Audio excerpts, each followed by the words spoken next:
Hi, everyone, and welcome back to economics. We just have a little bit of information to cover before you will be done and ready for your exam number 2. So, this is just a short session just to kind of top things off and keep you on track. So, here we go. Um, Without further ado, I always feel like I should say more and converse with you more because that's what I do on my in-person classes. But since you can't talk back to me, not that they talk back as much as I wish they would sometimes, but you can't talk back, so it's kind of looks weird, which this probably does too. But it's nice to start out a lecture with some friendly chatter, right? Okay. So we don't have much to go over today, so I will get that on there for you. I have to apologize. I've been sick, and so my throat is a little iffy today. So if I sound hoarse or raspy, I ask you to bear with me, and hopefully I'll be able to get through this without having a coughing fit, which you guys would not want to hear at all. Okay. So here we go. Once again, back to the blank whiteboard. The good news for you today is that we won't be having any graphs, so you don't have to worry about that. And I do have my handy dandy cup of coffee here with me, so if my throat needs a little soothing, you pardon me, I'll take a time out for that. All right, so we were talking about last time we were talking about inflation and things like that. So we're going to talk a little bit about unemployment. I mentioned to you how inflation is important to have some of it, a little bit of it, at least some disinflation, so that there will not be unemployment. Unemployment tends to grow when inflation goes down. They move in opposite directions, just like price and quantity demanded. So, therefore, we want to make sure that there is a little bit of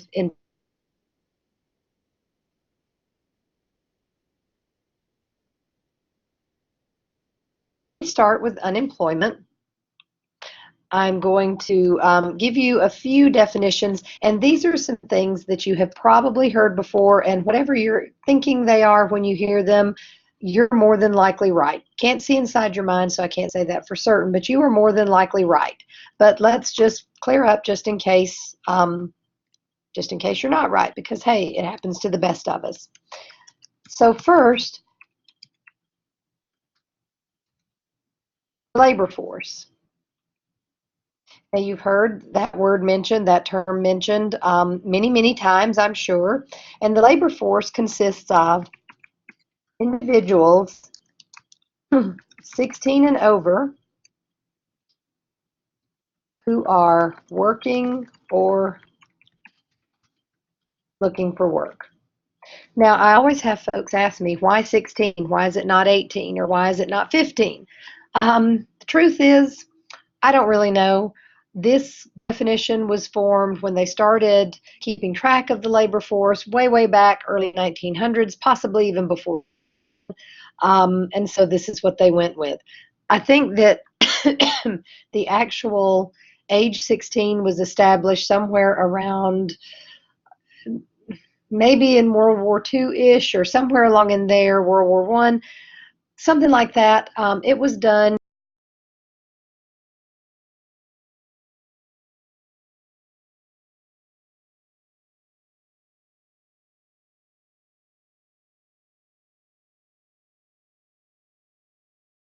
bit of difference anyway, because the majority of 15-year-olds are not working to support a family. When I tell you what's not included in the labor force, I think you'll see why it really doesn't make a huge difference. So let's look at what it does not include. Retirees, disabled persons, stay-home parents, students, and other part-time employees. Now, obviously, if you're a student and you're working full-time and going to school, That's a different story. I would guess for students, and I probably should note this in my notes, but you can just note it right here. They're talking about full-time students who work part-time.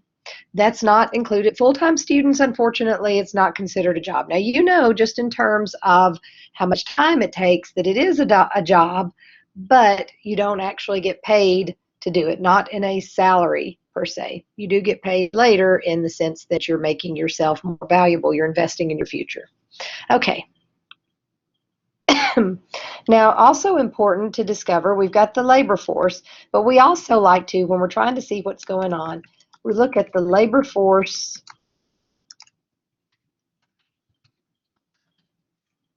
participation rate. And that's important too. We want to know not just that there is a labor force that exists, but who is participating in it.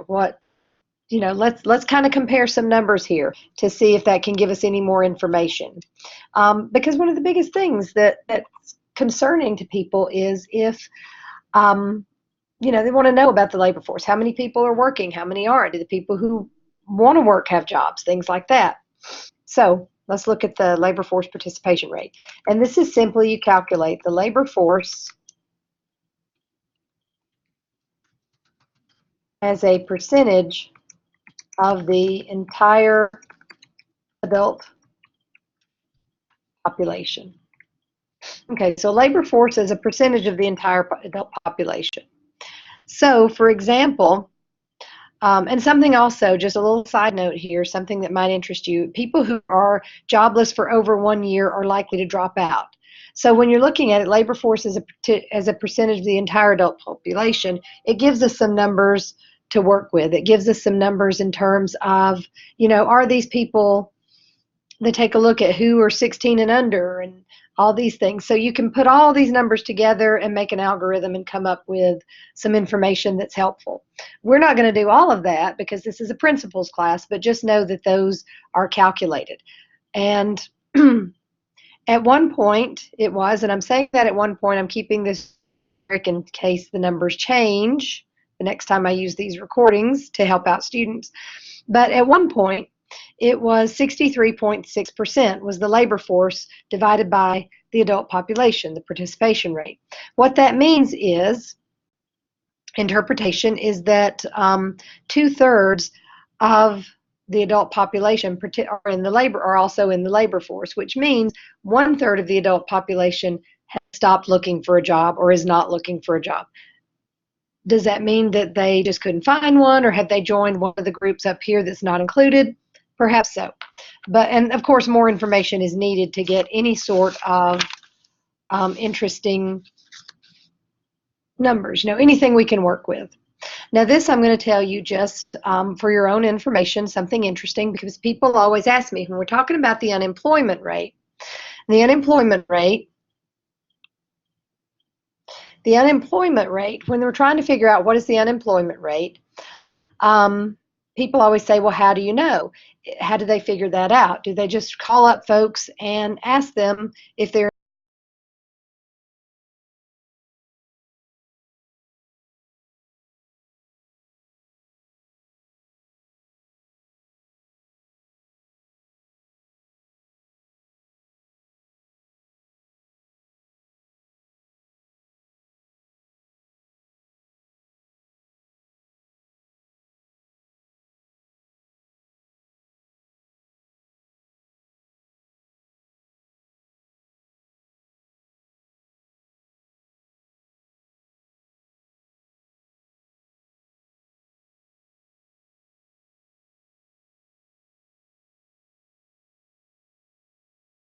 you why they're laid off and what's going wrong in their life. Believe you me. So it's actually pretty truthful, pretty accurate. Now, they also take a look at other data, including if there have been the unemployment benefit claims. So who's drawing unemployment? They take a look at those numbers. Businesses file, corporations over a certain amount, they have to file when they're laying off employees. They have to file that with the Bureau of Labor Statistics that they're doing layoffs and this is the amount that will be affected. That data is also included. So that's how they come up with it, and it's surprisingly accurate. It sounds so random, but it's surprisingly accurate. And when you hear what the unemployment rate is, typically it will mirror what you're hearing amongst yourselves, amongst your colleagues and your friends. For example, right now, currently, it is 3.7%, which is the lowest it's been since 1969. This is a huge deal. Um, it's a huge deal because right now we are at full employment with this, because full employment is if unemployment is 4 to 6%. So right now we're beyond full employment. So that's a big deal, and it would mean that everybody that wants a job is able to find one. Think about it. Now, you may have some friends who can't, and they may have good reasons or bad reasons or just unlucky or who knows. But if you think about it, what you're seeing out and about will kind of reflect that these numbers are true. But I found them to be from many, many years, over 30 plus years of tracking the economy and being an economist and studying the economy. I found it to be pretty accurate. Who knows? All right, so let's look at, there's some reasons when we're talking about the natural rate of unemployment and we're talking about 4 to 6%. Let's see some of the things that might make up that 4 to 6%, some of the things that aren't a cause for alarm, and types of unemployment. So let's look at types of unemployment. Okay, so the first one is frictional unemployment. And frictional unemployment, this is when you are unemployed because you are looking for a job. So this is the time involved in job seekers finding employers and vice versa. So you know how it is. You go to apply for a job and you end up, it takes forever. You have to interview with the entire company practically before you can get a job. Even say, fast food or Starbucks or something like that. Which, not to say Starbucks isn't skilled. My daughter had trained at Starbucks in Disney World, and it is very skilled labor. But there's some time involved in that. Sometimes it can take even a month from the time you get a call back on a job interview to the time you're actually hired.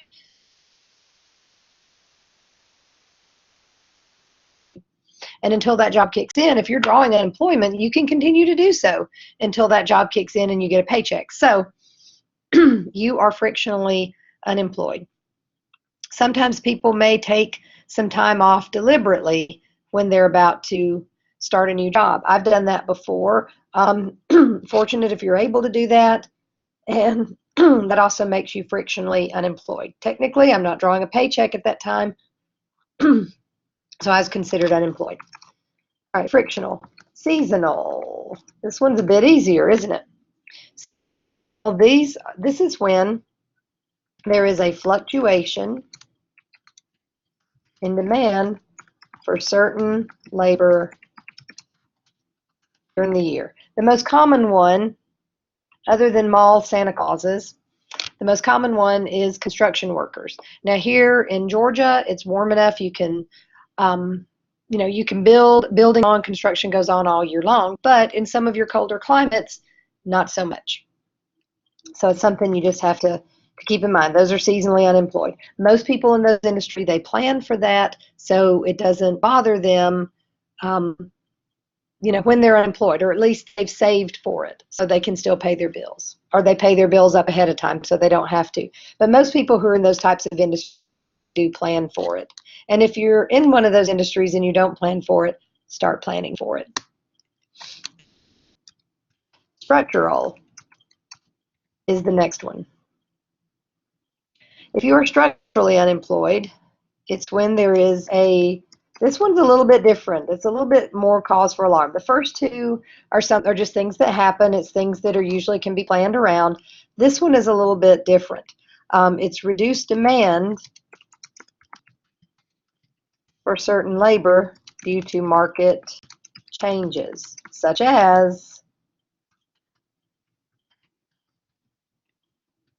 technology or shifting consumer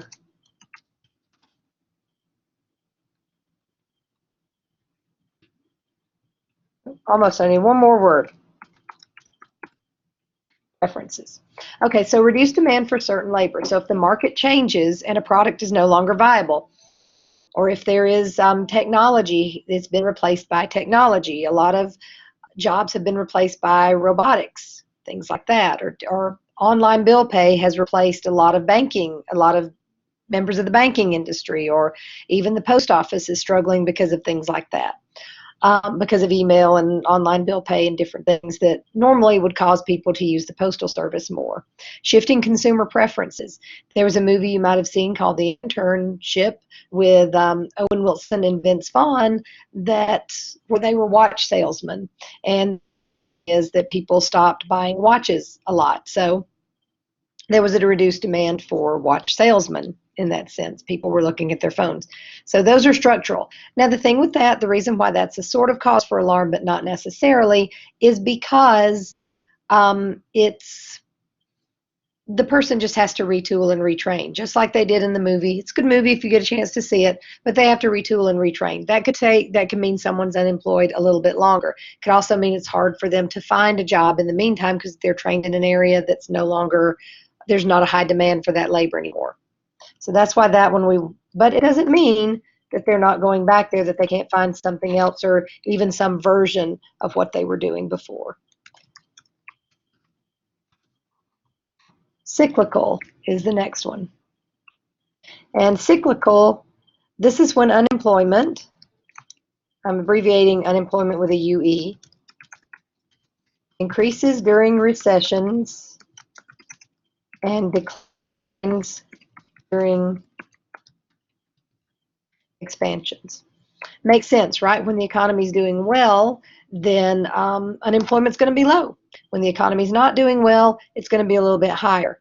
Those are due to things that we discussed with your circular flow. When there's a break in the circular flow, businesses aren't creating revenue, like when we were discussing the Great Recession and what happened there. So that just causes businesses maybe to lay off. Doesn't mean they won't pick back up. Usually this one, it's kind of bad, but you know there's an end to it. It doesn't help you when you're not getting a paycheck. So, it kind of depends on which side of the fence you're on that one. If you have a job, you can look out and say, hey, this is all going to end. It'll be fine. If you don't have a job, a little bit harder to do.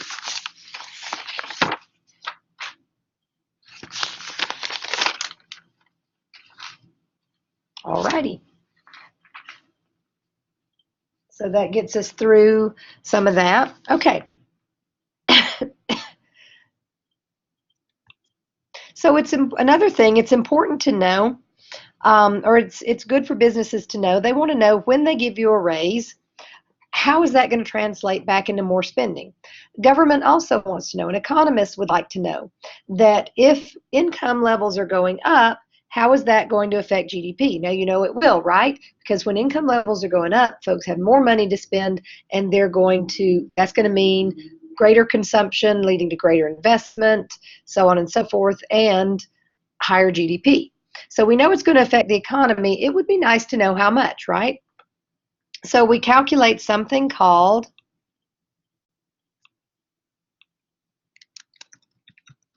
marginal propensity to consume, and we abbreviate it MPC. Okay. Now, propensity is simply a tendency. And what this refers to, it refers to the percentage change in consumption when there is a change in income. Now, that can go the other way too. It can go the other way. If there is a negative change, if income levels are lowering, if they're going down, then there's a negative percent chance change in consumption. We don't want to see that. We'd rather see it the other way. Okay. Now, remember I told you about things you can do with your income. You can spend it, you can save it, right? So since there's an MPC, there's also an MPS, marginal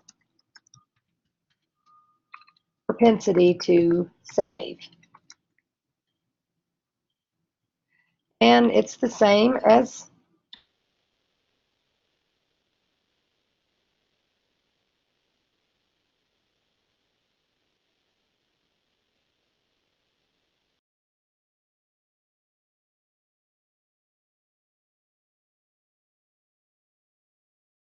MPC is 90%. So if you have a change in your income, if you make a higher salary, you will likelihood spend 90% of that. And if you think about it, you might think, okay, yeah, that's kind of right. That sounds like me. The MPS is, of course, 10%. The MPS is, of course, 10%. The two of those together have to equal 100%. See if I can make this look nice. Yes, I did. So the two of those together have to equal 100%. Or I made it look nice to me. I hope it looks nice to you. So when the two of those together equal 100%, MPC was 75, then the MPS would be 25. What that means is that people tend to save if you get an extra $100 in your income. If your income goes up by $100 each week, you will spend an extra $75 a week and you will save $25 a week. That's all it means. Now, this is important for businesses to know. They want to know if they look at these numbers too. So if income levels are rising, then they know they can plan on an extra 90% in consumption. And they can, of course, translate that to what they produce and how that works. If they produce normal goods, then yes, they'll plan on that. If they produce inferior goods, then they'll see people are buying less of what they produce. Savings too. Banks can look at the MPS and they can tell if savings is going up and down. That will let them know how much they can expect to come in that they can loan out. They'll know what they're able to do there. So that will be helpful. The government can tell how, and economists can tell how GDP is going to change as a result of that. So these are important numbers to keep track of.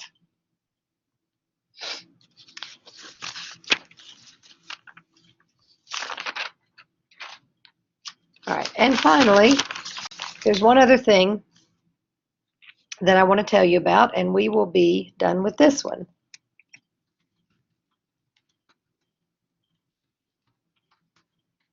Something you hear about in business circles and such is the life cycle hypothesis. And it simply tells us that when folks are young, and that's between, young is considered 20 to 40. Not sure I agree with the numbers. These are fine, but the young ones are fine. But the next one coming up, but we'll see. If you're young, 20 to 40, then what you typically do is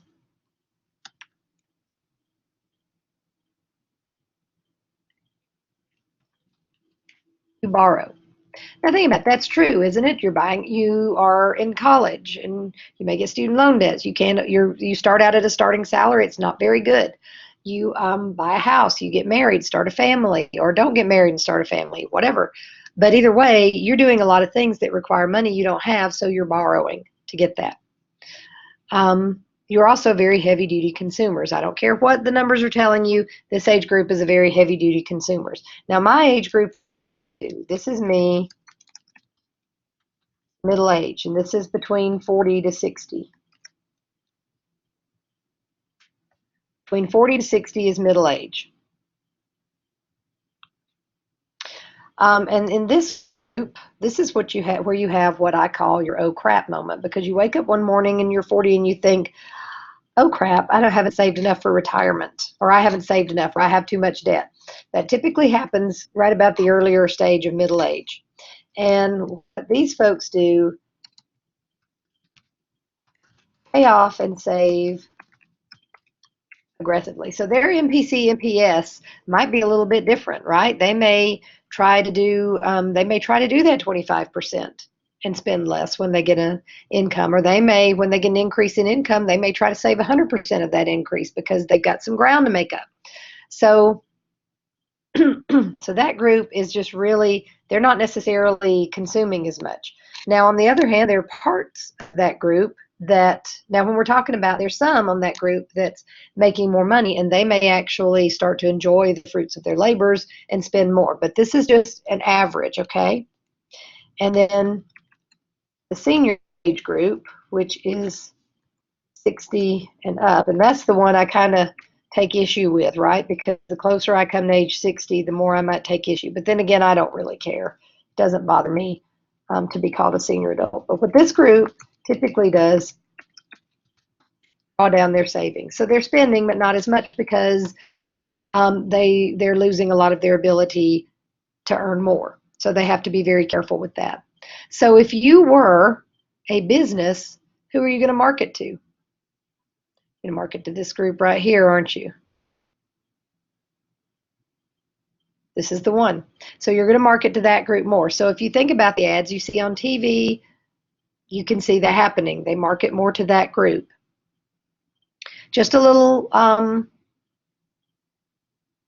something to tell you, because you might hear about that hypothesis mentioned as you further your studies in business, if you do so, or whatever. And this way you'll know what it is. All right, so,